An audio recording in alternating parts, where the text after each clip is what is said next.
Final round of the MLR regular season, folks. A few upsets, I feel like, in this final round. But yeah, we'll go through some key events and the final standings and how the playoffs are looking. And you guys can let me know your thoughts. If you're just getting on the MLR bandwagon or you're curious about it, they stream all the games for free on the Rugby Network. There's always a link down in the description. Like I said, it's free. So there's 6 teams left. If you want to pick one to follow, or pick one of the ones that didn't make the playoffs and see how they go next season. Firstly, New England have lost their 3rd game against New York, which is maybe a wee bit of a shot in the arm for the New York guys as they head off into the playoffs. It's like 21-14 with no scoring in the second half. Very, very bizarre stuff. Former All Black Andy Ellis playing 10 instead of 9, which was unusual. I don't think I've seen him play anywhere but 9. So yeah, he ended up even getting on the scoreboard, part of a maul try. So really kind of bizarro world stuff in that game. But yeah, there was like a 14-point to nil lead to Iloma. Andy Ellis going over for the first couple of New York tries.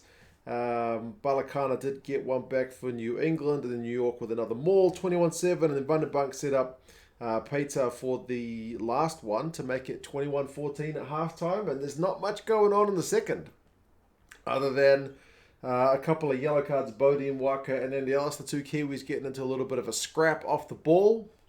Both guys got yellow carded. So yeah, 13-3, 11-5, both these sides good enough for the playoffs. New England top of the bunch.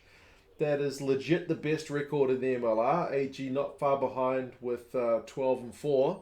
But yeah, New England, really, really impressive stuff. Even if they did drop a couple of games in the last few rounds. New York, good enough for 3rd, which sees them play ATL in the Eastern Eliminator. And New England get a week to sit and wait to see who they will play between those 2 teams. If it is New York will certainly take a fair bit of confidence out of this one, the fact that they will have beaten them. The next one, ATL and NOLA. ATL is the other team, which is going to be in the Eastern Eliminator after they finish 2nd. They kind of put NOLA to the sword, didn't they? 45 points to 19. NOLA just a bit guilty of not scoring any points in the second half. They were leading at half-time, if you can believe that. I mean, tit for tat early, 7-0, 7-5, 14-5, 14-12. So really, really back and forth stuff. The one thing you can say if you've watched ATL at all this season is they love a maul, and they're very good at scoring from the maul. So if you can disrupt them at maul time, you will probably save yourself about half the points that they could potentially score. But NOLA really, really, really struggled in that department. They conceded a lot of maul tries. So yeah, second half was especially painful. Erasmus ended up getting a couple. Will Leonard got one from a kick through that would put ATL on the lead. Then they just extended the lead. So yeah, really, really bunch of unanswered points from ATL in the second half. Too much for the NOLA boys to compete with. So 11-5, same record as New York, but they pipped them on points. I haven't actually double checked the log, but I'm assuming that's what it is rather than points difference. NOLA with the losing record 4-12. It's been a bit of a disappointing season for them. We'll see how the recruitment goes and whatnot in the off season, but 5th in the East for NOLA and 2nd in the East for ATL. Like I said, they take on New York in the Eliminator. Houston and AG. Now, all the news of this one is kind of disrupted by the fact that AG have been disqualified from the competition. Disqualified. Despite the fact they finished with the 2nd best record. The only thing, because there's been no official announcement yet, the only thing I can assume it would be is something related to the salary cap. Because virtually every sports team I've seen get into trouble and get docked points or, disqualified or anything like that, it's generally always around the salary cap or some kind of secret payments that were being made. I've seen it in rugby league. I've seen it in rugby union over in the UK. I mean, there's obviously other incidents that sometimes happen with doping or a few other things, but I would say the majority of the time it's around salary cap stuff. So ice hockey, we've seen it, I think, or was it like the Coyotes got in trouble a while back for some dodgy dealings about contacting guys like for recruitment, but I would say it's salary cap. So 29-14 they win. They finish as the top side in the West, AG, with this win, but they won't be in the playoffs due to whatever indiscretion that they committed. So we'll kind of wait and see what the news is with that one. I mean, Campbell got on the board early. They had 14 points after 23 minutes. Houston didn't seem to have any ball. It was 21-0 at one point. Houston did manage to get one try before half-time. But then second half, kind of regular service resumed. Cowley got a yellow card for AG, and Houston did manage to maul try it over to make it 14-21, which is potentially game on. But then there's a couple of red cards towards the end. AG get a try on 72 minutes through Hugh Roach out wide, and that's essentially the one that decides the game. Houston are denied one by the TMO at the end, but it's a bit too little too late. So, yeah, it's a weird one. 12-4, second best record in the competition, best record in the conference, but will not be in the playoffs. Houston, with their third spot, are in the playoffs, but it's essentially like finishing second because you've got the fourth team in the West also qualifying. So, yeah, a bit of a bizarre situation, but Houston, in terms of their season, oh my goodness, what an improvement from last year. Last year and the year before, they were kind of horrendous. So, really positive for them despite losing this one. So, 9-7 is a positive record, and well done, basically. Good recruitment, good coaching. Makes a big old difference.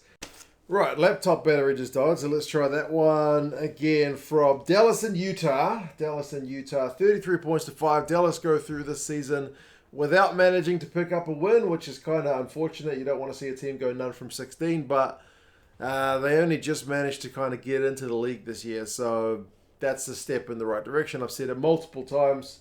They can actually build from here. Knowing they've got a team now, they'll be able to get a coach in properly and recruit some players in the offseason and hopefully not have any accidents off the field where a bunch of guys get injured. So it's been a bizarre season for them. They do manage to go winless. Utah actually finished the season on a bit of a decent run in terms of performances, and they actually got a few results, but it was way too little too late. 5-11 is a disappointing one given the squad they've got. I mean, Dallas took the lead in this one, and they held it for ages. Donation got the first try, and I think Dallas has done that a few times.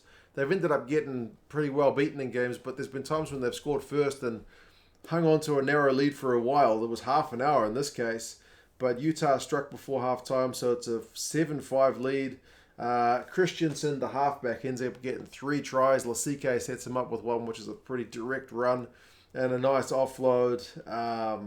The Dallas tackling kind of starts to fall off a wee bit in that second half. So, despite the fact Utah get a yellow card, they end up just keep piling on the points. So 33-5 is by no means a disgrace, but it's still a pretty comfortable enough win for the Utah boys. So, like I said, winless for the Jackals. It's got to be better next year. There's no way it could be worse because they've had a lot of stuff go wrong, not being able to get their coach in the country and off the field accident, like I mentioned. But and Utah likewise. I mean, they were a playoff team last year. To go 5-11 is pretty disappointing. So a season to forget for both, but we'll see what these guys can put out next year. Toronto and DC, two teams who also missed the playoffs. I think Toronto will be one of the more disappointed teams in how the latter half of the season finished. They were supposed to go on this big run at home, but they ended up dropping a few games, including this one, 50 points to 35. DC do not do low-scoring games. They actually managed to win one for a change, which is unusual because they've been getting some high-scoring losses in recent times, but they go into Canada and get the win for this one. It's a really bonkers game with just so much scoring.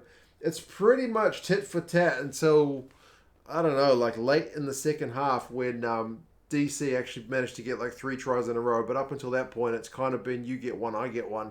I mean, Miera's got the line break early to set up Toronto's first one, but then DC got one back, and then DC let the restart bounce, and Foley went straight over for Toronto. It was just crazy stuff. DC had an intercept try. The Arrows Moore got a try. I mean, by halftime, it's 21-24. That's a pretty high rate of scoring, and it continues to be pretty high throughout this match with as many points as you've got. I mean, Toronto did retake the lead in the second half, but as I mentioned, DC back-to-back tries just took it away from them. Toronto did end up getting one consolation one at the death, which maybe actually makes it look a bit closer than it was. But DC, speaking of teams that lifted their performance levels way too late in the season, they are definitely the masters of that. They were looking atrocious at the start of the season, but they actually finished pretty competitive. So 3-13, too little too late, but maybe a foundation for next year as well. 6th in the East for them. Toronto, with that 8-8 record, is 4th in the East. Not good enough for the playoffs. Unfortunately for them, it's a weird one with them having to play so many away games at the start of the season. They didn't really capitalize as much as they would have liked at home, I reckon. And the last one, LA and Seattle. Seattle actually managed to get a playoff spot with that win, unlikely win over LA. So 35 points to 27. LA get a few tries chalked off in this one, which is a kind of high TMO intervened game, I would describe it. I mean, Seattle also one of the few teams seemingly were happy to take the shots at goal. They got the first points. Meeks got a try, so 7-3. But then the right wing on Seattle, I forget his name, managed to go over for a pretty nice try, really good athletic finish. 13 points apiece after 29 minutes. Yosefo got an intercept to put Seattle in front. It's 18-13 at halftime. So that's a bit of a confidence boost. As I said, like LA's got a really good record. Reigning champions. Not many teams go into the Coliseum and upset them. But being in front at halftime is certainly a good way to start it. Although LA did retake the lead. Only for Seattle to kind of maul it back at them. So really another one that was a bit of an arm wrestle. So 25-20 at one point, and then 56, LA have a try TMO. It ends up with a yellow card for the LA guys for some dangerous play. Another yellow card, not a yellow card, another try gets TMO'd on 68 minutes for LA. Just kind of one of those unlucky ones where things like Humachase's one gets called back, where something in the build-up just gets spotted and you end up missing out on those points. Not such a case for Seattle. They were able to really bank the points when they were on. So 9-7 is not the most impressive record. It's good enough for 4th in the West, but with AG out, 4th in the West is good enough. LA finish 2nd in the West behind AG, but 2nd in the West is good enough to be top qualifier. So they have a round off despite this loss, 11-5 for the Giltinis.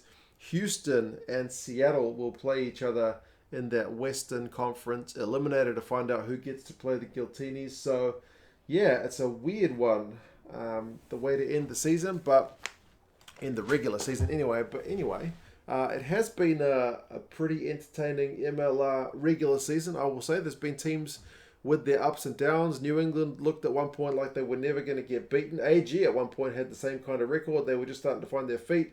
ATL is coming into really good form at the right time after having their own kind of slump. LA have proved themselves maybe not quite as formidable as last year, having dropped 5 games. But you guys let me know your thoughts on the MLR final regular season round. How do you see the 2 elimination matches going this week? And we will talk to you guys after the 2 elimination matches at the end of this week. So probably start of next week. Anyway, you guys take care. I'll talk to you guys again soon. See you later.